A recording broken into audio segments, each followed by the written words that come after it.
research and love what you're doing. Jean and I, when we came up with this idea, it's just something we love. So when you have the love behind it and the passion, it helps you get into those steps. But if you have a fallback, pick yourself back up and keep going forward, because it really and truly is, it's a great experience.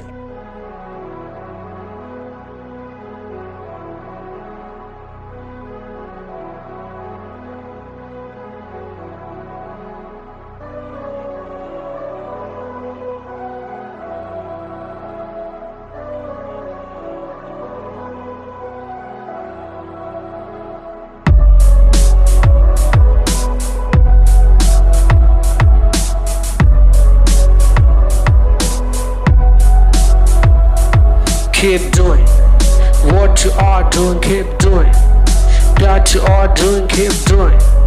Before ain't written bullshit. Stop bullshitting, I'ma keep looking at the stars all night and... Welcome to StartupToast.com, and today we have another company called Candles-Eh, and we have Jean and Bobby Joe from Candles-Eh. Okay, let's begin. So before we begin the interview, can we give them 3 seconds to subscribe to our channel? Absolutely. Okay, so let's count. 1, 2, 3. Thanks for the subscription, guys. Okay, so let's begin. What does the company provide? The company provides 100% soy wax candles. Okay. We provide it in various sizes. We have a 5.5 ounce candle. Bobby Joe is holding our 10 ounce candle. Although you may not capture, we also have unique ones where we pour them also into concrete vessels. And we also provide custom candles. So for instance, if you have a wedding, a special occasion, we can select a vessel and pour candles for the occasion as a memory. Awesome. Second question. So where is it located? What is the address of the company? Our address is in Grand Valley. We also have a store on Broadway in Orangeville, Ontario. Jean, what the address? We are at 165 Broadway in Orangeville, and we also pour the candles and do our online sales out of our home in Grand Valley, which is 15 minutes west of Orangeville. Okay. I like the way you're saying you're not selling the candles, you're pouring the candles. Yes, we pour them. We've poured hundreds and hundreds and hundreds of them. We obviously, the wax comes in a pelt form. Don't have it here, but, well, I do. Add fragrances. It's a real science of getting it to the temperature, adding the fragrance at the right temperature, and pouring at the proper temperature. We design and apply all of our own labels, and all the magic happens in Grand. Okay, so where did the business idea come from? Actually, the two of us, and I can actually go really in depth on that. I am a candle lover. Okay. And some of the waxes that you buy from your traditional candles in the box stores, which I will not mention, I have noticed over the years of having a candle burning that my sealant started turning brown. When I would wash my fabrics and my curtains, they were like a yellowy color. So with the soy wax, you don't get that dark coloring in your curtains or changing the colors of your... Yes, okay. It's exactly what it is soy. So we've been in business now for over a year, so I've been testing these in my own home, and it's great. I love the soy wax. I don't have that after effect from the smoke-looking ceilings, and that's where it basically came from for me. And then my friend here, Jean. Okay. That kind of answers your unique selling point, right? So is that the unique selling point where you're not turning the ceiling brown? There's a whole lot to us being unique, and it's with our fragrances and all. We're just, yeah, I guess. The soy wax is a natural product from the soy plant. Okay. So it is, as we indicate here in our flyer, there are very green advantages of it. It is a slower burning wax than a paraffin. Paraffin wax, which is a very common wax that is used in candles, is actually an oil base. So it's petroleum based. Yeah. So you know the gas you put in the car, the oil you put in your car, that's where paraffin wax comes from. Yeah. Beeswax, although a nice pure burn, it's a very difficult wax to work with. It's very expensive to purchase. So soy is a really friendly wax in so many ways to work with it. and environmentally. Okay, so sums up, there are a lot of unique selling points for Candles A. So, who are your target customers and how big is your market? You know what? Our market varies. It really varies. We do a lot of small markets at the moment because, as Bobby Joe mentioned, we've only been in business for a year. So you start somewhere. We start at shows like this. We start at farmers markets, evening Christmas shows, and so on and so forth. We've had clients as young as probably 6 or 7. We have small candles in tins who come up and want to buy that special present for grandma, want to buy a special candle for their friend or their mother. And we've worked with them. They've come in, they're $5 in their hand, and we've sold them.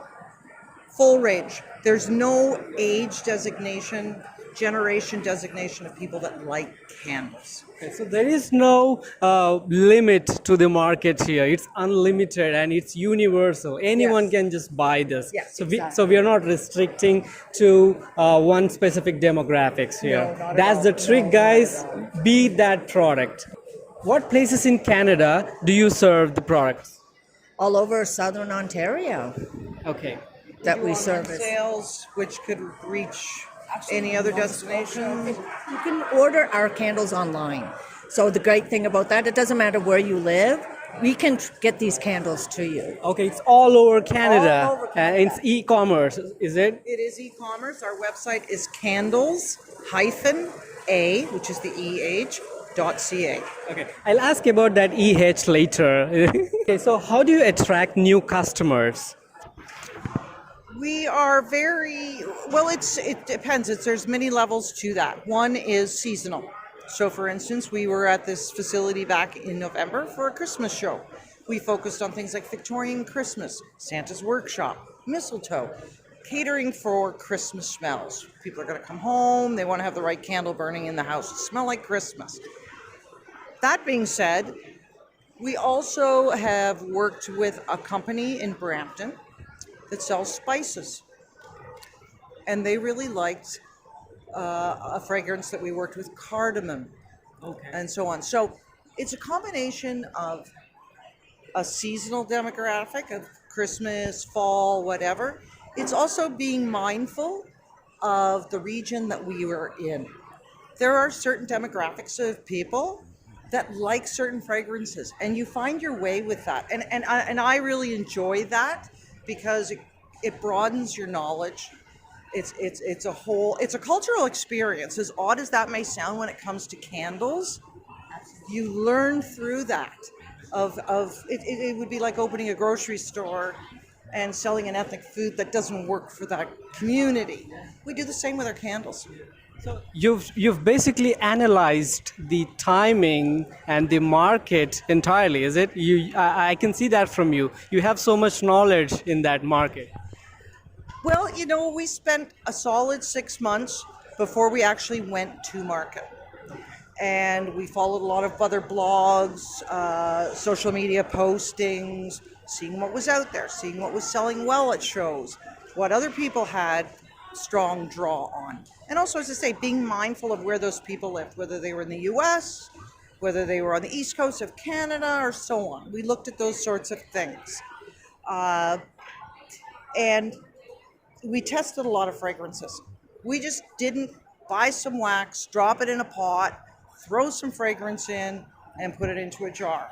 There's a real science behind candles. You have to determine what the right wick size is. If it's too small, it's just going to burn down the middle.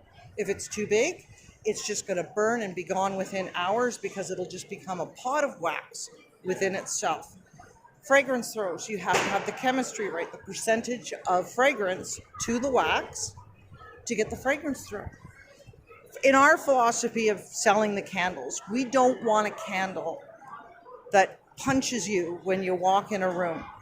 You want a candle that adds to the atmosphere of the room, where somebody's going to walk in and go, that smells really nice. What is it? As opposed to, oh my goodness, I can't go in that room because it's so strong. So we've worked very hard on that balance. You'll never get the right fragrance for everybody, but the market is showing us that they like the fragrances that we're putting out. So there's a lot of chemistry and the physics, the dimensions of that's going on within this candle, right? So you have that all of that knowledge and you've implemented it in that, correct? We have, and so other part of the science is these are fragrance oils. We do not use essential oils. We are in the process of looking at and developing more of our own therapeutic and spa-like candles using an essential oil. That is a completely different science. Reason behind that is there's a term called flashpoints, when things catch fire. And we're not just talking about a wick in a candle. Fragrances catch fire at a certain heat point. Fragrance oils have a higher percentage with that, so you use fragrance oils in that. We won't get into the whole essential oil thing. That being said, you can buy standard fragrance oils if you just want to have something that smells like apples or lemons or whatever. We take those and we go through many, many batches of mixing. So for instance, Bobby Joe has a candle here that is lilac and teak. Those are two separate fragrance oils. We have done various measurements, proportions. What's the fragrance throw? So you pour it, you let it sit for a minimum of 48 hours, you burn it. This, for instance, is lavender and mint leaf. So we go very unique with our fragrances, and we don't just, again, with the wax in the pot, pour fragrance, sell a candle. You heard Jean, right? So did you see the amount of knowledge that they have while implementing this? It's not so simple, guys, right? So before you begin any product and you want it to be unique, so do this analysis and research. What are the initial setup challenges that you faced? The challenges we have faced is agreeing, I guess, on their fragrances. But we compromise very well on that. So challenges were just as I was saying. I think it's getting the right fragrance throw. Let's face it, people like candles for the light, but people like candles for the fragrance. And that was the challenge, I would say, of all challenges, is getting the right fragrance throw that was just right. Okay, so if candle is a product, the fragrance is the benefit that the customers are getting, and they worked on the benefit, not on the features alone. Yes. So, what are the types of licenses and registrations that you had to go through? Well, not a lot, actually. We did obviously take our name, Candles-Eh, and which has been very well received by a lot of people. Initially, we started off with we thought those soothing, romantic, spa-like names. We were batting them around. And then in a discussion one day, Candles-Eh came up. Because we think very unique. So it was very unique. You know, you get that Canadian punch in it, and they're candles. So in order to do that, we registered our business name at this stage. We haven't gone to the next level of things. Key thing with candles is, because it is fire and there's burning, is there's liability behind that. So it's very, very important that you have the proper insurance in place. Okay. I could sell you this candle, you could go home, my wick could spark, a young child in the room could get a burn or whatever. You could come to me. By law in Canada, you have to apply these labels on the bottom of all candles, which are warning labels. They're in English. They are in French. You have to apply them. It says about burning time, don't leave them unattended, and so on. They're, again, one of those security items for yourself, for your protection, as part of the selling process. And then obviously you get into these big shows and there's other things they want from you, such as your proof of insurance and so on and so forth. So not really complicated. You don't have to go for big incorporations of companies, but you do have to be very mindful of some of the small steps. Awesome. Okay, so we're at the end of the discussion. So what is the biggest tip that you can give the young entrepreneurs who are just starting off their new businesses? So what is the tip that you can give? So you both can answer that. I'll begin with you. First, you have to have patience, a lot of patience, and you have to really really research and love what you're doing. Jean and I, when we came up with this idea, it's just something we love.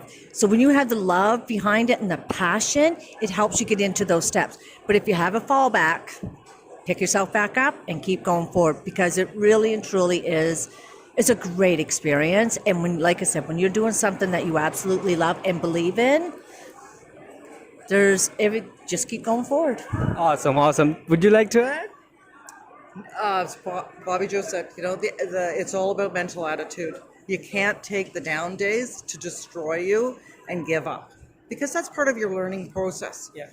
Regardless of your age, it's about letting your mind continue to be a sponge, absorbing knowledge through life. Yeah. And that's what we do. We think we've got so far with one. Sometimes we have our hiccups. We learn from it, and then new doors open for us with the business. So it has to be your labor of love. It has to be a passion, not a job. Okay, this reminds me of a dialogue from Batman movie. So why do we fall, sir? So that we can pick ourselves up.